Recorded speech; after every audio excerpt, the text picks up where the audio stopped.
As we begin examining complex issues that can be challenging, I'd like to take a few minutes to reflect on what anti-racist learning can look like and highlight some tools on the course website to help us all do this. This class is designed to help us critically reflect on deeply personal and political subjects.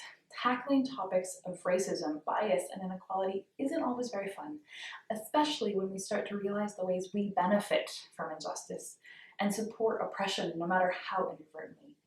You're probably going to have a few uncomfortable moments in this class. That's okay. We're here to learn together and support each other as we figure things out. One of the first things we'll do as a class is create guidelines for our conversations. We'll talk openly and decide together how we want to address concerns about biased language, disagreements between us, and other issues that may arise. A few starting ideas that I think are important to remember. We're all learning. None of us are experts. We all come to this class knowing a lot based on our own experience, but missing a lot as well. We'll learn best if we respectfully share our own perspectives while valuing others and always acknowledge the reality of systemic injustice. We're all oppressed. Each one of us has some part of our identity that is disadvantaged in this world.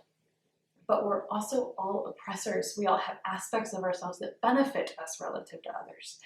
And we need to recognize that duality and find a balance, actively empowering ourselves to use our privilege without abusing it.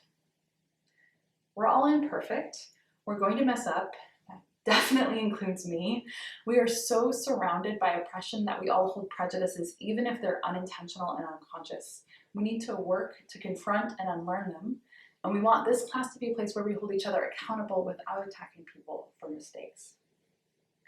Because we're all practicing. Anti-racism is a lifelong process of learning and unlearning and growing, no matter who we are. We're not going to suddenly arrive at a magical destination at the end of this class, having sorted ourselves and everything else out. But together, we can get in the habit of practicing often and hopefully getting really good.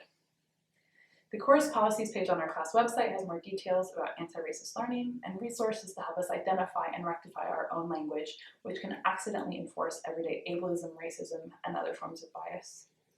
If at any time in this course you experience or witness bias, if you're concerned with any of the language being used, or if you're trying to figure something out, the website also has a feedback form and concern card.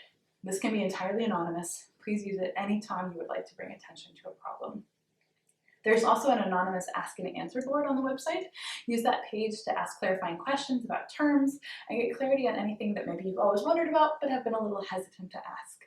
The teaching team will regularly reply and we'll sign our names, but you can also answer other people's questions anonymously if you want to share wider perspectives. I hold open office hours. Times are posted in my virtual office, where you can also explore other resources and get to know me a little better. My office hours are open to everyone. You don't need to be formally enrolled in my Syracuse course to come, and my office hours are for anything that you want to talk through. It doesn't have to be obviously connected to this class.